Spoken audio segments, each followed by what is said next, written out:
Hello and welcome, wonderful viewers, to another in-depth episode of Canada Immigration Daily. Whether you're tuning in from bustling metropolitan centers or quiet corners of the globe, thank you for choosing to spend your valuable time here with us. Today's session promises to be one of the most important we've ever aired, because we're unpacking Canada's 2025 overhaul of the Post-Graduation Work Permit PGWP. Before we explore every nuance from newly approved study programs to transitional exemptions and express entry strategies, please take a moment to like this video. Share it with anyone who dreams of studying or working in Canada. Drop a comment below, and smash that subscribe button along with the notification bell so you never miss our timely, data-driven updates. Your engagement tells the algorithm that reliable immigration content matters. 1. Setting the stage.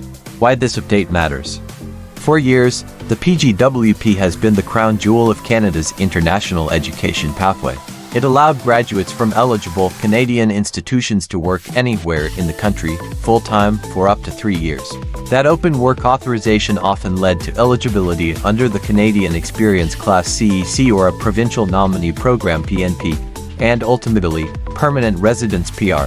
But beginning June 25, 2025, the playing field has shifted. The Government of Canada has re-engineered PGWP eligibility to better align immigration with genuine labor market needs. If your chosen program isn't on the new approved list, especially if it's a diploma or short certificate, you may no longer qualify for the work permit that once felt automatic. 2. From all-inclusive to field-specific, the big policy pivot. Old system pre-June 25, 2025. Any graduate diploma, certificate, bachelor's, master's, or PhD from a public college or designated learning institution (DLI) could apply for a PGWP. Program of study did not matter, only program length and institution status did. New system post-June 25, 2025. Bachelor's, master's, and doctoral degrees remain universally eligible for a PGWP, regardless of discipline. Diploma and certificate programs are now filtered. Only those on a curated list of in-demand fields will unlock the PGWP. Why the shift? Ottawa's labor market forecasts showed chronic shortages in certain areas, for example, health services, early childhood education, green skilled trades, and surpluses in others, for example, lower demand construction specializations, certain transport operations. By incentivizing study in high-need sectors, policymakers hope to improve newcomer employment outcomes and strengthen the overall economy. 3. Inside the approved list. 119 newly endorsed programs. Below is a categorized snapshot of fields the Immigration, Refugees, and Citizenship Canada IRCC has flagged as priorities. We'll discuss just a fraction here. The full published inventory spans 119 separate program codes, but the themes will guide your decision-making. Healthcare and social services, practical nursing, geriatric and palliative care, respiratory therapy, medical radiation technology, community support, mental health and addiction counseling, education and early childhood education, East Level 3, special needs education assistant, Indigenous language instruction and culturally responsive teaching, sustainability and environmental technology, renewable energy engineering, climate-smart agriculture, environmental remediation technology, clean water systems management, advanced manufacturing and digital trades, industrial automation technician, robotics maintenance, 3D printing, additive manufacturing specialist, information and cybersecurity, secure software development, cloud infrastructure administration, artificial intelligence implementation for SMS small and medium enterprises. Pro tip: when browsing college catalogs, note the program's National Occupational Classification (NOC) linkage, a direct pipeline to NOC that IRCC marks as shortage-ridden dramatically boosts your long-term prospects. 4. The 178 programs removed from eligibility. Canada didn't slash eligibility capriciously. It targeted areas where supply now eclipses demand. Here are sample clusters that were culled: low-demand construction trades, basic drywall finishing, entry-level painting courses, transport operations no longer in shortage, generic commercial driving certificates in regions with surplus drivers, general business administration diplomas non-specialized where market saturation is evident, certain agriculture schemes like conventional grain farm operations in provinces that have mechanized sufficiently. If you're already enrolled in any of these, don't panic yet, transitional rules may protect you. Details next section. However, new applicants should recalibrate fast. 5. Transitional Provisions. Who's still safe? IRCC adopted a grandfathering approach. Study permit applications lodged before June 25, 2025 remain under the old PGWP rubric, even if their program later vanished from the list. Switching programs after that date nullifies your grandfathered status. Your new program must be on the approved list. Deferring intake beyond one academic year can forfeit protection. Depending on individual circumstances, consult your DLI's international office. Language standards also persist. CLB 7 for degree-level programs, CLB 5 for non-degree pathways. Falling below these bands wipes out your PGWP chance, no matter how in demand your subject. 6. Why the government did this? Economics, not exclusion. Critics occasionally interpret reforms as anti-student, but evidence suggests Canada remains pro-immigration. The federal target for new permanent residents still hovers in the 500,000 range annually. Yet, the public wants assurance that newcomers integrate smoothly, meaning stable jobs, tax contributions, and community involvement. The new PGWP framework is essentially quality control. Alignment with express entry, category-based invitation rounds starting November 1, 2024. Prioritize healthcare, STEM, trade, and education profiles. Preventing gray area status, thousands graduated in low-demand fields and struggled to find jobs, risking status expiry.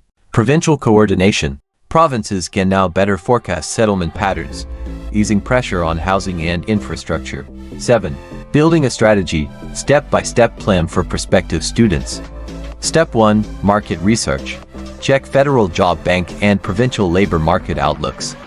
Note NOCs with projected shortages. Cross-reference your passion and aptitude with those NOCs. Step 2. DLI verification. Confirm the institution's DLI number and its PGWP eligible status. Scrutinize whether your specific program, not just the school, sits on the new approved roster. Step 3. Admission documents and language prep. Aim for IELTS Academic 6.0 across all bands, CLB 7 if pursuing a degree, 5.0 CLB 5 if non-degree. Assemble transcripts, reference letters, and a statement of purpose that highlights your alignment with Canada's economic needs. Step 4. Financial proof and budgeting. Revised cost of living charts now mandate higher savings thresholds. Budget accordingly. Consider part-time on-campus jobs, but remember weekly hour restrictions introduced in 2024. Step 5. Long-view immigration planning.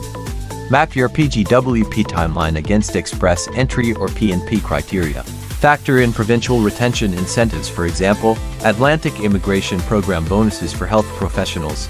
8. Frequently asked questions. I'm halfway through a 2-year diploma in a removed field.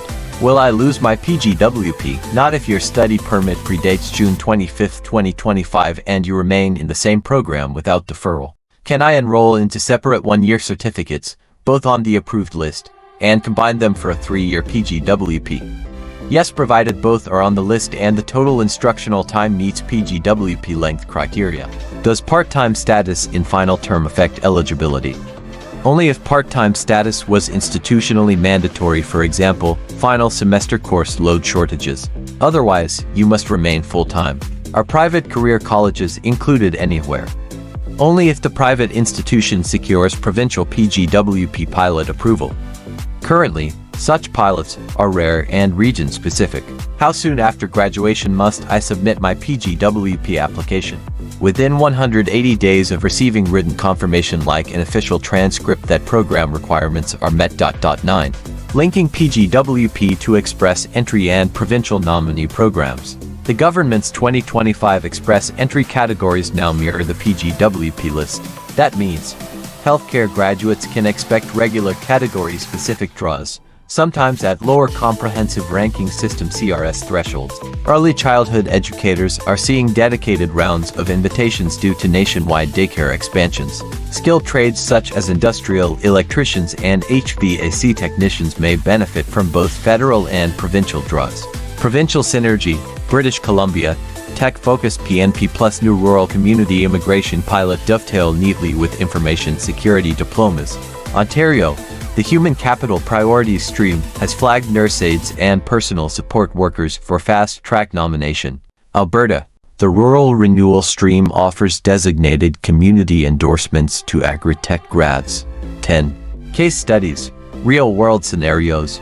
Case Iyaka, respiratory therapy diploma. Applied for her study permit on May 10, 2025. Respiratory therapy remains on the new approved list. Upon graduation in 2027, Iyaka receives a 3-year PGWP and gains 1 year of Canadian work experience by 2028, qualifying under CEC. Case B, Bikram, Business Management Diploma. Applied April 2024.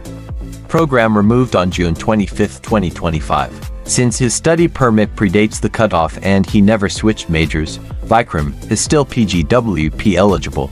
He pivots to a marketing role in the tech sector, boosting his express entry CRS via arranged employment points. KC, Lena, Traditional Agriculture Certificate. Applied September 2025 after the cutoff and her program was removed months earlier. Unfortunately, Lena won't qualify for a PGWP unless she transfers to an approved agri-tech specialization. Canada's 2025 PGWP reforms may seem daunting, but with strategic planning, they can be your launchpad to a fulfilling career and future PR. Identify sectors hungry for talent, meet the language benchmarks, and leverage transitional safeguards where they apply. If you've stayed with us this far, kudos. Drop your questions or experiences below. Our community thrives on shared wisdom. Until our next episode, take care, stay curious, and keep your Canadian dream alive.